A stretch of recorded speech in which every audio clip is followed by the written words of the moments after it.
In the last part of this module, we'll discuss a little bit about the financial side of the Green New Deal. Well, this green transition can be understood as a rapid structural change. While sunrise industries, such as those that has low carbon intensity, grow, sunset industries, those that has high carbon intensity, will decline. This decline of the sunset industries will imply in chronic overcapacity in many of these firms. This will generate losses for the owners, unemployment of high-skilled labor, for example, those workers that are have specific capacities to produce in these sectors, and default. Probably what happens is that they will not be able to pay their loans, and they will generate a lot of stress in the financial system.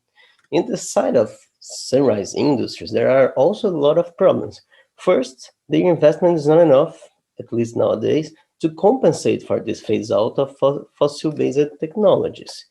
And another point is that although some industries, some firms such as Tesla and Orsted, uh, are well capitalized, there are many others that are not. And some of them, for example, Solar World and Solindra, although they were well capitalized, they collapsed, which is normal in these very innovative sectors. Well, this figure here that I'm showing, it's can explain why it happens at some point. Here in the vertical axis, we have the capital intensity. Here in the horizontal axis, we have the risk. Low risk and low capacity capital intensive firms can find a lot of money, credit in banks, or they can finance themselves by their past earnings. So they will find a way to finance their projects. In low risk and high capital intensive projects, you can find another sources of funding, for example, project finance.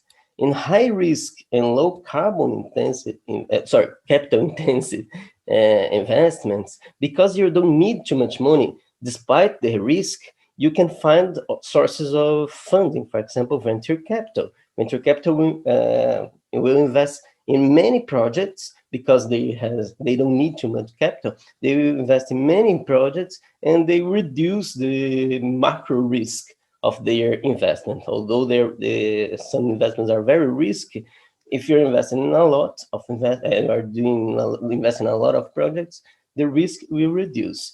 The problem is with this group here, when you have high risk and high capital intensity. So, for example, if you have renewable energy projects, most of these projects are here in this group here. Why you cannot find funding for this? Because they are very risky. Even in very high interest rates, you cannot find funding for these investments. And of course, because they need a lot of capital, you cannot use some of these structures here. Well, we had to discuss this. Why? What are the group of institutions that can foster this investment? And here we're focusing two: central banks and developing banks. Why? Because most of these institutions are capable of shaping the market, pushing the other institutions, financial institutions. Central banks historically were very important in developing strategies. However, since the 80s and 90s, they are more worried about price stability. You have like all these inflation target regimes. There are some central banks that has broader mandates. For example, financial stability is including sometimes the stability of environmental risks, reduction of environmental risks. But especially in this case, we have this strategy of horizon.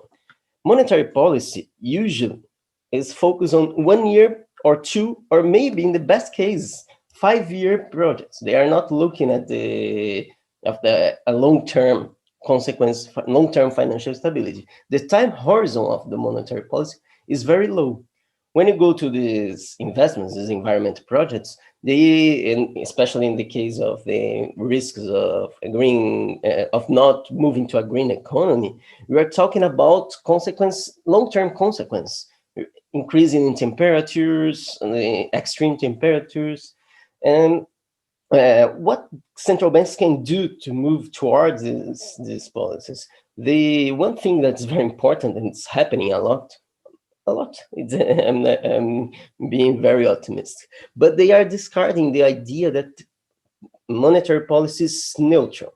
So there will be no, there is this idea, this principle of market neutrality is being called into question. One example is the recent Christine Lagarde,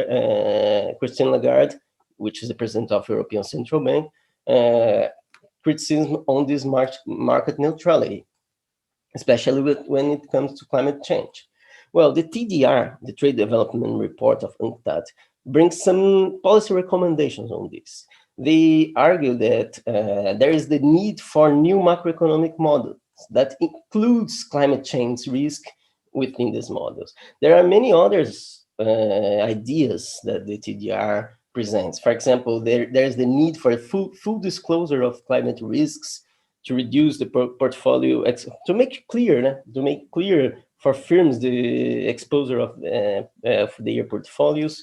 There is the need for new financial regulation and new instruments to measure risk exposure, because risk is not only about liquidity. When you're talking about environmental risks, you have to think about risk in a broader perspective. The green quantitative easing that the European Central Bank is starting to do now is also an important instrument to stimulate especially those investments, those green investments. Also, developing banks are very important for this new Green Deal. Uh, Historically, they are very important in this development strategy. You think about BNDES in Brazil, Korean Development Bank, the German KFD, but more recently, they shrunk. They shrunk a lot, especially after the 80s and 90s, they start shrinking. But after the 2008-2009 crisis, they regained prominence as a key source of long-term, for example, infrastructure and strategic sectors investment, and also for counter-cyclical finance. The problem is that these developing banks rely on long-term funding to not face a problem of mismatching equity and debt sides. They have, if they doing the investment are made in long-term projects that will return only in the long term, they must have to have some alternative sources of funding, not only dependent on market. So to reach the liquidity and funding requirements, they need to use, it's necessary to increase their funding with sovereign wealth funds, issuing green bonds, green investment bonds, as we were saying, and of course, capitalization from federal governments. And the metrics, how to measure the success of these banks has to change. They are not commercial banks. They shouldn't be valued as commercial banks. Consider the importance of these banks for the economy. They have much broader social and economic contribution than the commercial banks. Thereby, this also the developing banks and the central banks, they have this catalytic and this market shaping role. They have to create opportunities for new investment rather than being restricted to only the so-called market failures that the literature usually say that is their function in the society.